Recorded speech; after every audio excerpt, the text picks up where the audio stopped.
uma oportunidade. Daqui a pouco eu vou conversar aqui no estúdio com o juiz Rodolfo Pamplona sobre as mudanças nas leis trabalhistas que passam a valer essa semana. Mas você vê agora, é logo depois dessa reportagem que eu vou chamar, que é uma oportunidade de trabalho que paga R$4,45 por hora. R$4,45 por hora. Você aceitaria? Será que alguém aceitou, Chico Lopes? Mostra pra gente.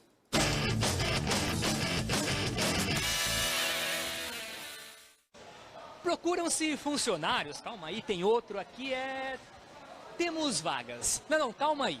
Esse não é o balcão de empregos do QVP. É que uma empresa resolveu divulgar uma vaga por meio das redes sociais e essa vaga causou tumulto entre os candidatos. É que a empresa quer pagar o funcionário por horas trabalhadas.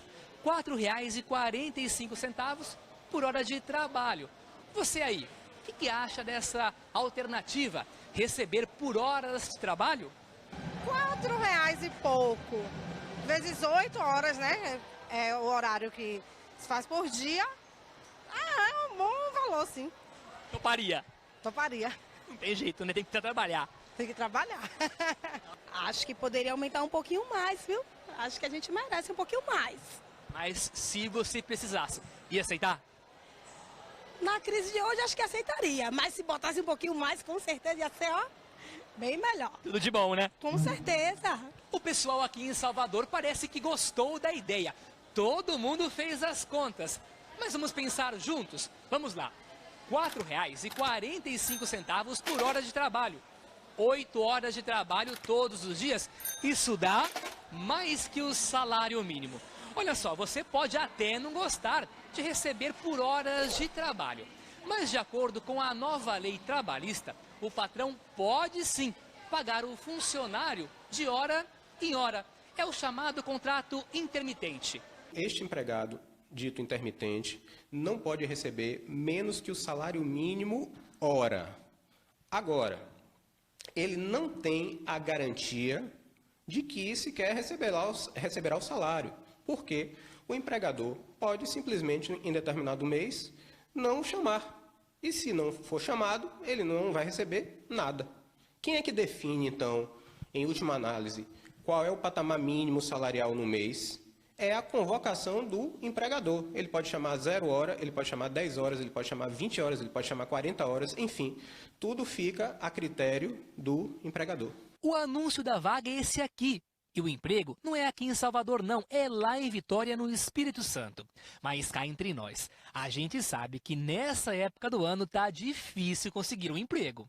Quem tá desempregado tem que ver, né, o orçamento direitinho, se vai dar certo ou não, entendeu? Porque depende, varia muito, né? Se o cara estiver precisando mesmo, é melhor pegar. A crise que nós estamos enfrentando, é melhor pegar. Antes pingado que secar. Antes pingado que secar, verdade. Você tá com toda a razão. No momento de crise desse, tem que aceitar. É o que o pessoal está fazendo, né? Aceitando o que pode, o que tem no momento. Dá para escolher muito, né? Não. Ainda mais quando tem filho. Não tem como escolher. Tem que trabalhar. Tem que trabalhar. Você aceitaria esse salário mais de um salário mínimo? Se quisesse trabalhar? Aceitaria. Meu irmão, com a corda no pescoço, que é difícil recusar. Vamos falar sobre outros aspectos da reforma trabalhista com o juiz Rodolfo Pamplona. Tudo bom, doutor Rodolfo? Vem cá conversar com a gente. Bom dia. Bom dia, é um prazer meu Prazer estar nosso. aqui com nossos ouvintes, nossos telespectadores. É um prazer falar sobre a reforma Que bom, trabalhista. que bom, que bom. E para esclarecer, tem muita Calma. dúvida. O que o senhor achou aí do contrato intermitente? Olha, Eu perguntei na matéria, ele falou assim, mendigo ganha mais. perceba, você imaginar que alguém vai ganhar R$4,45 por hora, mendigo ganha mais. Se você imaginar. E perceba que a conta, quando você começa a acertar conta por conta, o cara está pagando por hora trabalhada. O cara faz a conta imaginando como se fosse 30 dias trabalhados. 8 horas. E o cara, 8 horas, 30 dias trabalhados. Mas perceba, tem um domingo, tem o feriado, vai trabalhar todos os dias mesmo. O sistema foi modificado, né? O sistema da reforma trabalhista que está entrando em vigor, né, daqui a 2 dias. É preciso compreender que nós tínhamos toda uma regra de garantir um patamar mínimo, uma proteção mínima ao trabalhador. Só que agora está sendo feito uma espécie de desmonte do direito do trabalho. Sei. E isso é muito perigoso. Por quê? Porque a lógica do Ó, não quer, tem quem queira. Olha, nesse ponto é melhor minguar do que secar. Porque o indivíduo fica numa situação de, olha, o cara é honesto, o cara é trabalhador, o cara está buscando, tem filho, tem família para sustentar, ele está aceitando qualquer negócio. Mas perceba que é uma proletarização Por exemplo, das suas relações. esse contrato intermitente serviria para o caso de empregada doméstica e o empresário também poderia usar ele para se livrar de dependência? Olha, essa é uma questão interessantíssima, sabe por quê? Porque esse contrato intermitente, ele exige que a pessoa faça formalmente. Aí as pessoas dizem assim, olha que legal, tem situações que daria para fazer um contrato intermitente. Bem, por exemplo, o cara que não precisa da mão de obra sempre, o cara do buffet de festa, o cara de um evento, alguma coisa que seja episódio, que não seja efetivamente contínuo, então faria sentido. Só que o que acontece? O cara contratava esse pessoal por prestação de serviço autônoma, por contrato de prestação de serviço. Contrata e faz o bico. Ele vai formalizar o bico, olha, imaginando que a carga tributária, que não foi atacada na reforma trabalhista, a carga tributária continua maior nessa situação do que no prestação de serviço autônomo sem nenhum tipo de benefício, as pessoas dizem, olha, vamos formalizar o bico, eu dou minha cara a tapa, cara. Então, Essas mudanças, né, na reforma trabalhista que passam a valer sábado. Sim. Elas beneficiam de alguma maneira o trabalhador ou chegam para piorar a situação do Olha, trabalhador? eu estou aqui... Como é que você pontuaria, eu vou né? falar, olha, como é que pontuaria? foi uma reforma feita a toque de caixa, entende? Nunca se viu na história desse país uma lei de forma tão rápida. Ela foi apresentada em 23 de dezembro, né, no recesso parlamentar. Nós tivemos aí carnaval, greve geral, tivemos São João, Páscoa, tudo. E 13 de julho virou lei. Para entrar em vigor agora, dia 11. Perceba, era para discutir 7 pontos. De repente, mudaram mais de 170 artigos. 170. Mudaram muita coisa. E nesse ponto, eu tenho que dizer, na boa, falando aqui para os nossos telespectadores, cara, não foi feito para beneficiar o trabalhador. Definitivamente. Foi feito realmente para desproteger. Por quê? Nós temos vários pontos. Não dá para dizer uma coisa só. Nós temos aí uma valorização. Vamos falar dos principais. Vamos lá. Os principais, pontos principais. Vamos lá. Vamos lá. Por exemplo, nós podemos dizer a questão da compensação de jornada. Né? O banco de horas. O banco de horas entrou no direito brasileiro, né, nos anos 90, com a ideia de fazer uma flexibilidade, compensação de horas, mas era algo que dependia de uma negociação coletiva. Bem, agora você pode fazer banco de horas por contrato individual, por 6 meses. E, na verdade, compensação de horário, né, dentro do mês, pode ser tácito. Não precisa nem ter verbalizado. Acertou, fez o horário, fez aqui. E isso, na verdade, é para quê? Temporalmente para diminuir custos, para diminuir pagamento de hora extra. A ideia, a lógica seria, se é para imaginar, pensar em proteger o trabalhador e realmente ter isso, proibir hora extra, temos salários, para que a gente pudesse contratar mais gente. Vamos fazer o seguinte, tem muita gente querendo tirar dúvidas, Vamos lá, e a nossa equipe foi nas ruas da cidade. Bora. A gente vai agora, então. Não, eu olho para cá, você pode ficar à Eu olho vontade. aqui. A primeira pergunta que o Dr. Rodolfo Pamplona responde aí, tirando dúvida dos trabalhadores. Vamos então à primeira pergunta. Ô, senhor especialista, por favor, a gente precisa saber como é que ficam, de agora em diante, os contratos de trabalho. Olha, os contratos de trabalho, aqueles que já foram celebrados ainda antes da modificação, em tese eles continuam o mesmo.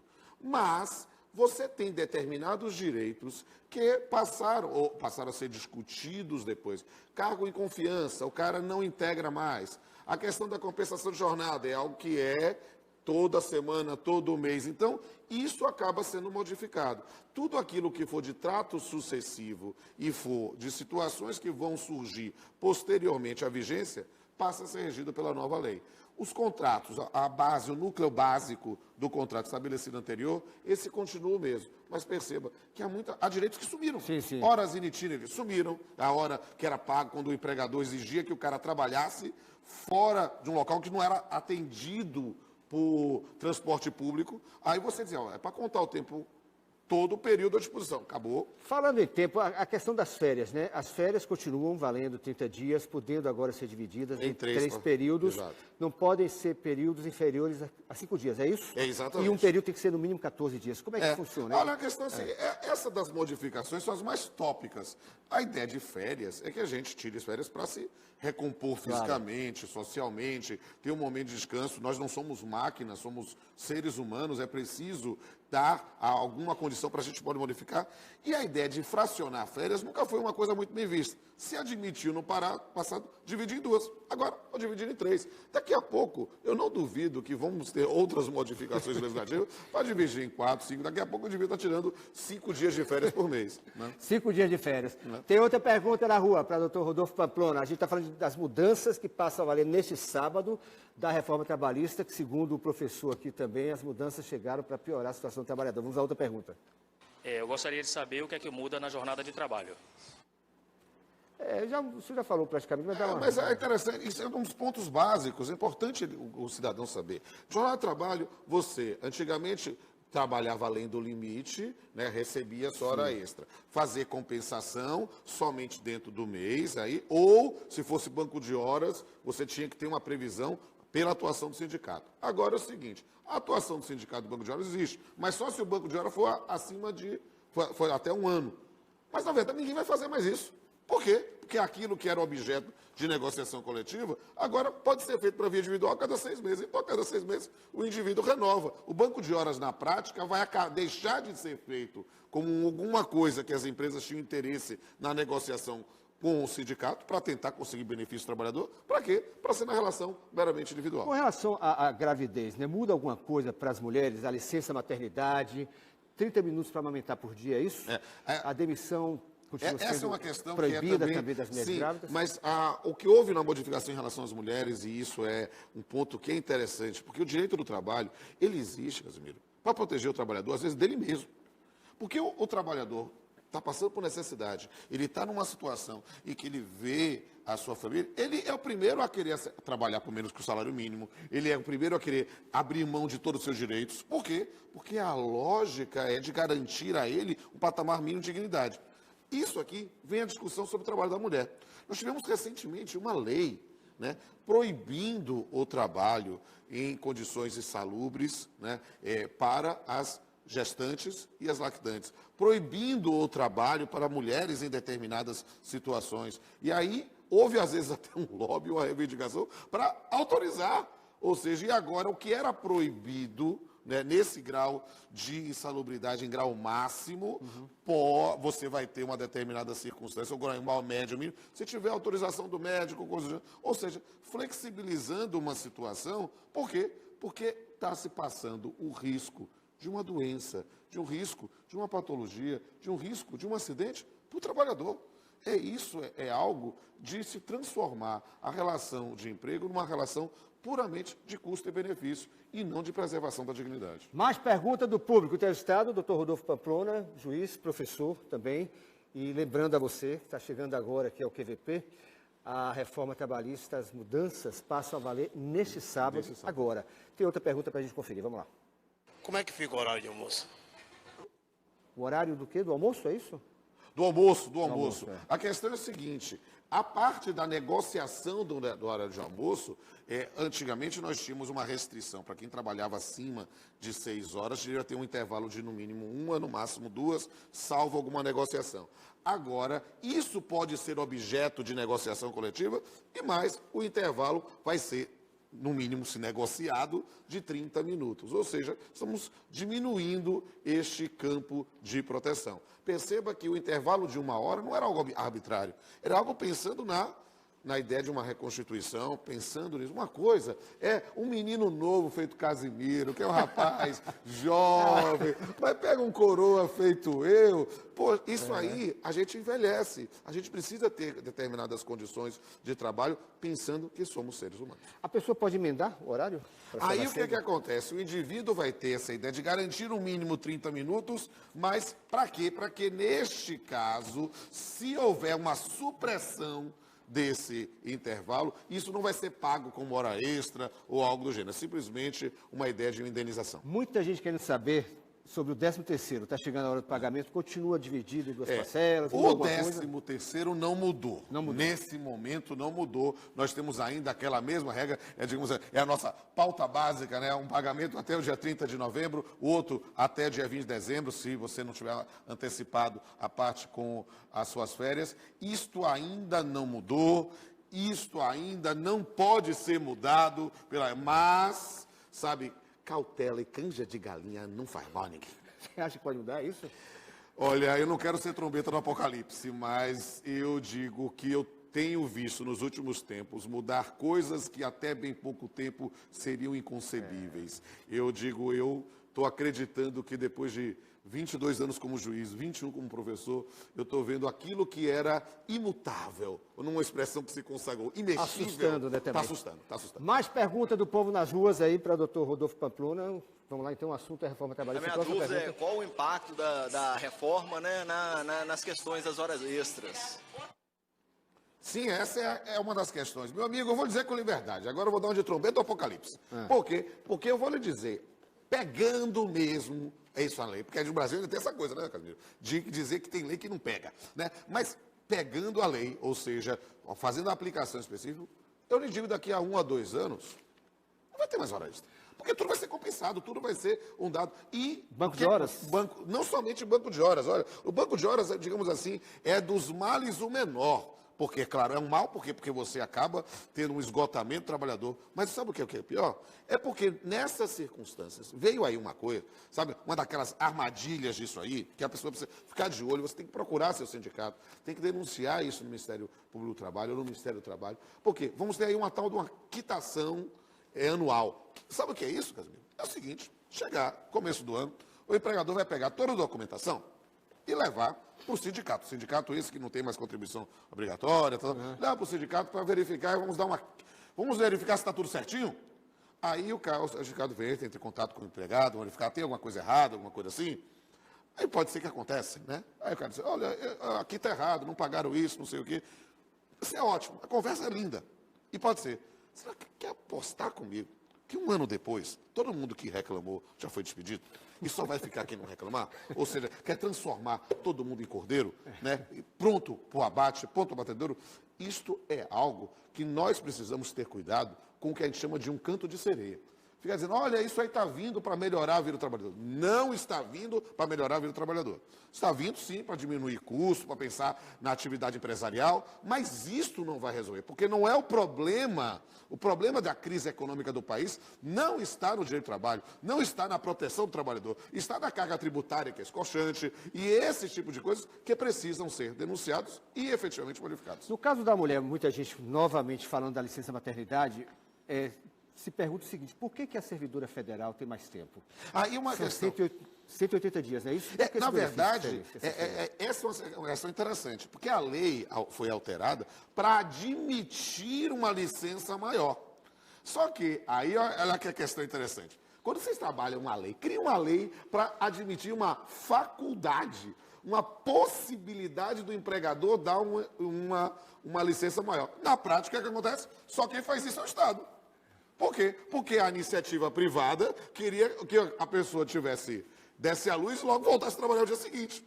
Entende? Então, uma coisa é quando você trabalha com alguma atividade que não está visando necessariamente o lucro, que é a atividade estatal. Você não pode querer computar a prestação do serviço público como se fosse uma relação de custo-benefício. Gasta quanto e faz quanto. Não, porque não tem preço à dignidade do cidadão, precisa ser prestigiado, que precisa ser protegido, seja pelo Poder Judiciário, seja na atuação do Poder Legislativo, seja nas medidas que o Executivo fizer. É preciso proteger o cidadão. E a função do Estado não se pode ser medida em lucro-benefício, custo-benefício. Não, nós temos que pensar efetivamente numa situação que preserve a nossa sociedade. Tem mais perguntas na rua? Vamos lá.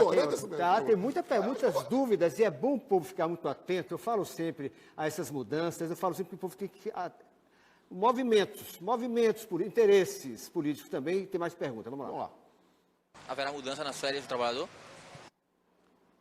Nas férias, Nas já falou, férias, sim, haverá uma mudança. A ideia é que você tinha uma possibilidade de fracionar em 2 períodos e agora vamos ter impossibilidade de até 3 períodos. A venda das férias.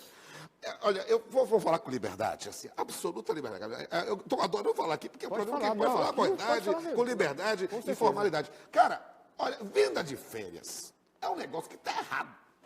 Tá errado. Pode, o empregado quer, porque o empregado está querendo a grana, está pensando no dado. Mas as férias não são feitas para ser vendidas. Mas está errado por quê? Está errado porque as férias são feitas efetivamente para você gozar. Deixa eu Para ver, você deixa eu descansar. ver. Quem já vendeu férias aqui? Todo mundo já quer Já? vender férias. Todo mundo quer vender Gerson? férias. Otto nunca vendeu? Muito bem ali, olha. Gerson? Nunca vendeu, eu gostei do cara vendeu? ali. Ele Cara, vendeu. cara, é preciso entender que a lei admitiu inicialmente, olha, não deve vender. Mas aí, sério, pode vender 1/3. Perceba, cara, não faz sentido, porque o número de dias de férias mas o que são ele tá estabelecidos falando- para você poder ter um dado. O senhor está falando que a pessoa tem... Você vendeu férias também, não foi isso? Vendeu por quê? Porque precisava dar dinheiro. 10 dias. Ele vendeu 10 dias. Esse 1/3 Precisava do de dinheiro, total, a lei autoriza, embora não seja muito simpático. Mas por que não deve ser vendido? Porque Qual é a finalidade das férias, Casimiro? Não, eu As sei, férias não são feitas necessariamente para o Mas o indivíduo cara ter está o dinheiro. precisando. Ele está precisando da grana, Exato. fala, eu vou vender. Mas ele está precisando sempre, né, cara? Mas Pera, você acha quem é que tá jogando dinheiro Mas fora? por que não vai vender? Porque a pessoa deve descansar, isso. Porque a pessoa deve descansar. O número de dias de férias são feitos pensando numa... Porque a lógica é quando a gente faz... Você para descansar. Não é para descansar, ficar vagabundagem, coisa. Não, para descansar mesmo, porque o corpo não vai aguentar depois de algum tempo. Então a gente fica nessa noção de vida pensando de olho, sabe? De olho na grana. É muito fácil. A pessoa... Mas o direito está aí para lhe proteger até mesmo do seu olho gordo. Tá vendo você? Vamos a outra pergunta aí na rua, para o doutor Rodolfo Pamplona. Vamos lá. Como fica a contribuição sindical? Contribuição sindical, a partir da reforma trabalhista, aquela obrigatória que recolhia, essa acabou. Você só vai ter a contribuição espontânea. É um dos pontos que a gente pode dizer que é positivo? Claro. Era um resquício de um sistema, de um sindicato atrelado ao Estado. Mas o fato é que é estranho que algo que aparentemente é positivo... Mas isso vale para contratos antigos também, não? Não, a partir do momento da vigência, não. A partir do momento... Então, a maior parte das contribuições já foram recolhidas, né, porque são recolhidas em maio. Então, ano que vem já não tem mais essa contribuição. Mas essa é a contribuição obrigatória, que todo empregado ou empresário teria que recolher.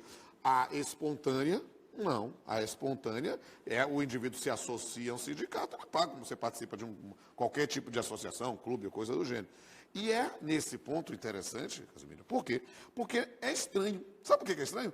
Porque vieram com uma ideia de prevalência do negociado sobre o legislado. Vamos pensar na atuação dos sindicatos. E, de repente, enfraquece uma fonte. E não enfraquece só nisso, não. Por quê? Estava conversando com o pessoal outro dia, dizendo, cara, as pessoas não ficam ligadas. Às vezes a gente fica numa visão mas não percebe as armadilhas. Por exemplo, desde 1970, havia uma previsão de que um empregado com mais de um ano de tempo de serviço tinha que, ao pedir demissão ou ao ser despedido, tinha que isso ser homologado pelo sindicato. Isso acabou. Aí o pessoal, que bom, desburocratizou. Não, velho. Sabe por quê? Eu sou juiz há 22 anos, Casimiro. Eu vejo a situação do cara que diz, olha, eu assinei o recibo em branco, eu assinei o pedido de remissão em branco, eu assinei o termo de rescisão em branco, eu assinei o recibo de salário em branco, e o cara vai provar isso como... Como, Jesus? Como? Vai estar filmando, vai estar...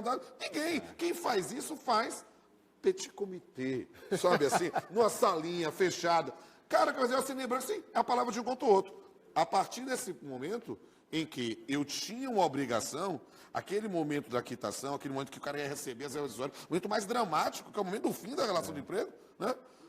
Bom, velho. Então, imagine, o que é que vai acontecer? Não com os bons empregadores desse país, que são muitos. Tem muitos, claro. Tem muita gente séria, tem muita gente honesta, muita gente decente. Mas eu estou falando, para os clientes da casa, lá, que eu estou acostumado a ver, que o indivíduo diz assim, está assinando aqui, assina o contrato, e assina também esse papel em branco, assina esse lado. Por quê? Porque no passado, naquela época da opção pelo FGTS, A opção existia no papel, porque na prática não tinha opção. O cara era contratado e optava.